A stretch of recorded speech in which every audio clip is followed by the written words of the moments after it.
Turasubiye kubaramutsa no kubaha ikaze banywanyi bacu ndahwema gukurikira amakuru n'ibiganiro tubagezaho kuri imbonesha kure ya Hejuru TV n'umwanya w'ayandi makuru agezweho kuri umurango wo kuwa kabiri ku itariki ya 21 kwezi ni Rusama 2024 tubazaniye amakuru avugwa muri politiki hamwe n'intwaro tubagiye kandi n'ibindi bisata bigiye bitandukanye nkuko muza kuyakurikira mu minota iri imbere.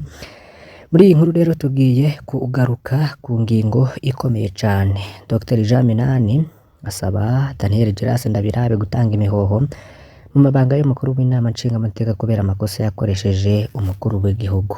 Umwe rero mu bahoze barongoye inama nshingamateka y'u Burundi muganga Yohani Minani yarumiwe yumvise ingene inama nshingamateka yakoresheje umukuru w'igihugu amakosa akomeye mwigenwa ry'abagize ibiro vya CNIDH. Ico kikaba vyatumye rero CNDH itakaza stati A mu kiganiro gahaze cyo ku wa 16 kwezi kwa gatanu 2024. Dr Jean Minani yagiriye ko saba ko umukuru w'inama nshingamateka atanga imihoho inama nshingamateka nayo igasubira gutora gushasha abagize umurwi w'igihugu jejwe agateka kazina muntu. Ese ayo makosa Dr Jean Minani yoba yagiriza Geras Ndabirabe na yahe? Turaza kubirabira hamwe. Se ivyo bavyaragenze gutega izina ry'umunyamabanga wa CNDH rihindurwe navyo turaza kubigaruka ko ku buryo burambuye. N'ibindi vyinshi rero muraza kubikurikira muri iyo nkuru. Turaza kubagezaho kandi inkuru y'inyuruzwa ry'umuntu yitwa Guy Armand Kumana. Sinye perereza ryoba ryaramunyegeje hehe? Araciye indwi zibiri rero uwo Guy Armand Kumana no mu rwiza atunga yanyurujwe mu gisagara ca Bujumbura ku igenekerezo rya 8 kwezi kwa gatanu 2024 mbwe yarasohotse ku cicaro gikuru ca police judiciaire yatwawe n'abantu bari muri voiture Toyota Probox yari ifise marati C734AIT. Mukaza kumenya rero byinshi kuri iyo nkuru, mukaza kumenya byinshi bigiye bitandukanye aho yoba anyegeje. Ibindi byinshi rero turaza kubigaruka ku buryo burambuye muri aya makuru. Fyonda kuri subscribe canke sabone niba utari wafyonda ko wibuke no kubisangiza bagenzi bawe kugira badacikwa n'amakuru tubagezaho. Iyi ni imbonesha kure ya Hejuru TV. Dr Jean Minani nk'umwe mu bahoze barongoye inama nshingamateka y'u Burundi yarumiye yumvise ingene inama nshingamateka yakoresheje umukuru w'igihugu makosa akomeye yigenwa ry'abagize ibiro vya CNDH. Ico kikaba rero cyo mu byatumye CNDH itakaza stati A. Mu kiganiro rero yoba yaragize ari kumwe na Pacifique Nahazwe ni citwa agahaze cyo kuwa 16 kwezi kwa gatanu 2024. Dr Jean Minani yagiriye kasaba umukuru w'inama nshingamateka gutanga imihoho. Kosa rikomeye rya Geras Ndabirabe rero yakoze nuko ngo kwigenekerezo ry'ice no kwezi kwa mbere 2023 inama nshingamateka yaratoye abakomiseri batanu bashasha ba CNDH. Yongera itora ibiro vya CNDH bigizwe na Sixte Vinyini Muraba ariwe mukuru w'umurwi, hari Anakare Nzohabonayo ariwe cegera c'umukuru w'umurwi na Consolate Habonimana umunyabanga w'umurwi. Kwigenekerezo rya gatatu kwezi kwa kane 2023 itegeko rya President Ndayishimiye ryaragenye abagize CNDH nk'uko bemejwe n'inama nshingamateka, ariko riyiha abagize ibiro bitandukanye n'ab'inama nshingamateka yatoye. Ahari Consolate Habonimana itegeko ry'umukuru w'igihugu ryashize Anezi Mfatiyimana. Mu gihe rero c'amatora mu nama nshingamateka abashingamateka bari bahaye Consolate amajwi 96 mu gihe Anezi bari bamuhaye ijwi rimwe.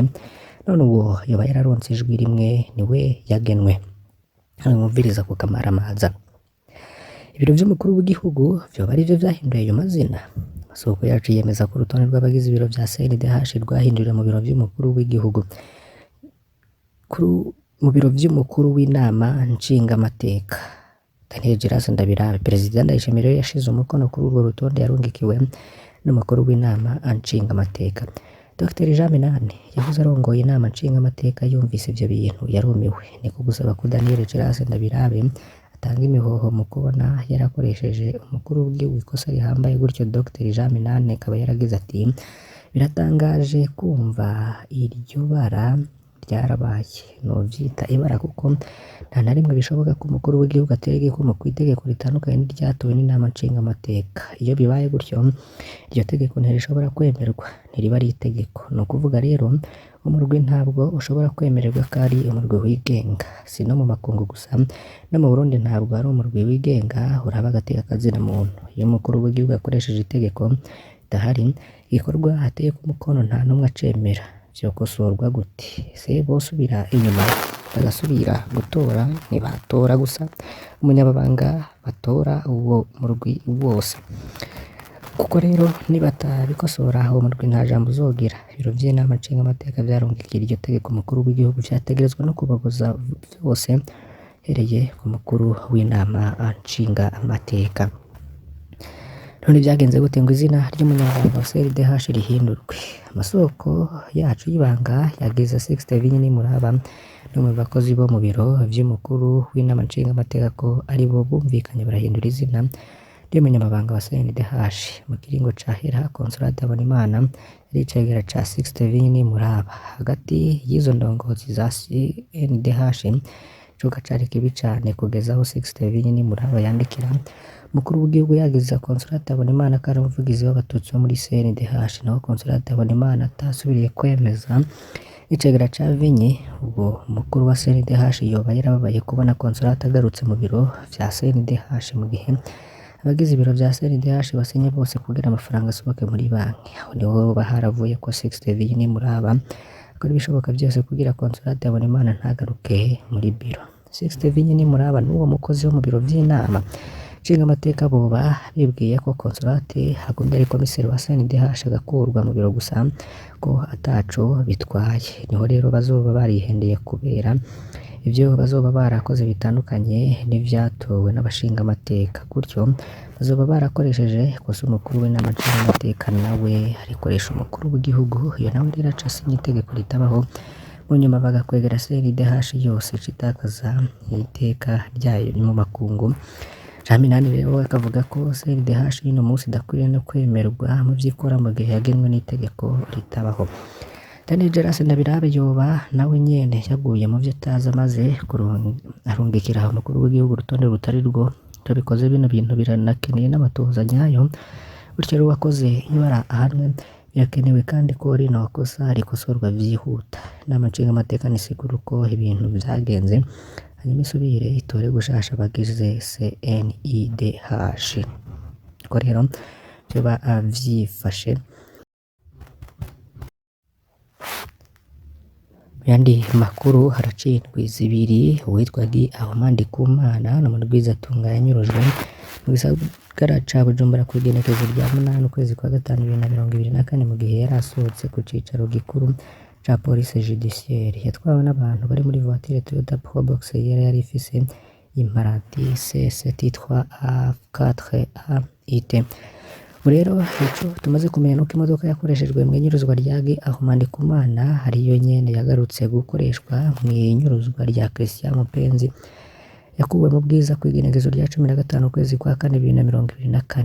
Yoyo twaranabahaye n'ifoto yayo kuko abenshi baranayibonye.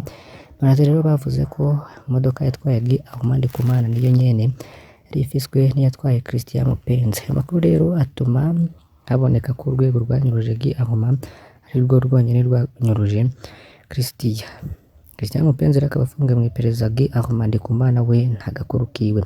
Masoko atandukanye rero yose aremeza ko Christian Mupenzi yafungiwe mu gasho k'iperereza Bujumbura hafi ya Cathedrale Regina Mundi. Rimwe muri aya masoko rero byaranemeje ko izina rya Christian Mupenzi ririmwo mu gitabo c'abafunzwe aho muri SNL. Ariko rero igitangaje kuva Guy Ahmad Ndikumana afatwa nta na hamwe haboneka izina ryiwe. Guy Ahmad Ndikumana ntazwi iyo afungiye kugeza ubu. Bamwe rero mu baryango ba Guy Ahmad Ndikumana baranahumburijwe n'abakozi b'iperereza ko uwaba ariho ariko ntibigeze bamenyeshwa iyo afungiwe. Ari nabo baba barashikiriye umukuru w'iperereza General Ildefonse Barurema tazira kikonga araheza bishura ko izina rya Guy Ahmad Ndikumana ritarimo mu bafungiye mu iperereza.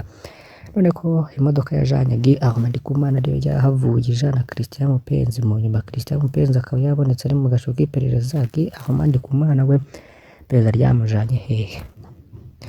naho mw'ibanga hari abakozi b'iperereza bavuga ko Ahmad Ndikumana ari muzima. Hariho n'imvugo ziva mw'iperereza ziteye amakenga, aho hari n'umukozi w'iperereza yabajije bamwe baryanga ati mbega hamwe Ahmad Ndikumana yoba yarapfuye bivuze ko ari nde yovyungukiramo. Iyi mvugo rero ateye n'amakenga kubera sa niteguza ko Ahmad Ndikumana ashobora kutaboneka, mbere iperereza rikaca rirondera uwo ryegeka ko mu muryango iburwa irengero rya Ahmad. Ikindi giteye amakenga n'ingene mw'iperereza batanguye gusa n'abasunurira ikibazo ca Ahmad ku gipolisi c'Inyamiramabi. Uko biri kose ari iperereza rirazi neza ivyashikiye Ahmad Ndikumana, nimba rero ariho canke akaba yarishwe iperereza rirabizi. General Defonse Habarurema twari iperereza na Colonel Domitien Niyonkuru b'iperereza mu gihugu hagati babishatse boronka kuri ako kanya nyene. Ntibikwiye kumenya bakoresheje imodoka voiture Toyota Probox yera kw'igenekerezo ya 8 kwezi kwa gatanu 2024. Kino kibabaje cane n'ingene iperereza ry'u Burundi ryasubiriye gukoroka hasi cane ku buryo afise amatati yasazwe cane babishiranira ibibazo bijanye n'umutekano.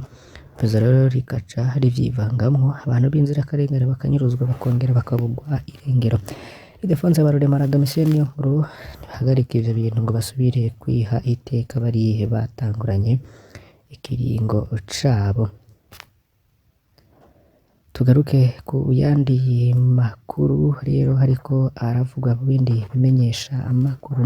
Ikinyamakuru Iris News candika inkuru zigiye zitandukanye kivuga ko kunagura Onatel indongo zishasha zitanga umwizero ko bishoboka. Kuri uwo mbere niho habaye ibisikanya mu burongozi bw'ishirahamwe rya leta rijejwe gutumanako amakuru Onatel Priva Kabeba yakorewe mu gatana Sixte Ndiyuhire ku burongozi bukuru bw'iryo shirahamwe. Abandi bayobozi b'abashasha b'ibisasa bitatu kuri bine bibarizwa muri iryo shirahamwe barabisikanije na bagenzi babo bahora babirongoye. Sixte Ndiyuhire yavuze ko agiye gukorana inguvu nyinshi n'ubwitonzi kugira bakemure ibibazo bivugwa muri iryo shirahamwe rya leta no kuriteza imbere. Aho rero dutegerezwa gukora twivuye inyuma kugira ibibazo bimwe bimwe rifise bitorerwe umuti. Tuzoba hafi y'abakozi tubumvirize kugira ngo ishirahamwe rya leta ribe koko ishirahamwe rya mbere mu gihugu mu gutumatumanako amakuru no kuyaga biciye muri ubu buhinga bwa none n'ivyuma n'uburyo ishirahamwe rifise. Gusavye abakozi rero bari basanzwe muri iryo shirahamwe kubakira neza kugira ngo bafatanye urugendo rwo kunagura ishirahamwe no gutorera ingorane zimwe zimwe rifise. Sixte Ndiyuhire akibutsa ko hambavu y'ingorane iryo shirahamwe Onatel risanzwe rifise inguvu, akabasaba ko zoja ahabona kugira ngo zifashe kongereza umwimbo gusumba ko wari wifashe. Turakengurukiye abadukurikiye muri aya makuru, basabe kugira ngo ntimuze gucikwa n'ibindi tuza kubagezaho kuri uyu munsi wa kabiri kw'itariki ya 21 kwezi kwa gatanu 2024. Imana yabahezagire.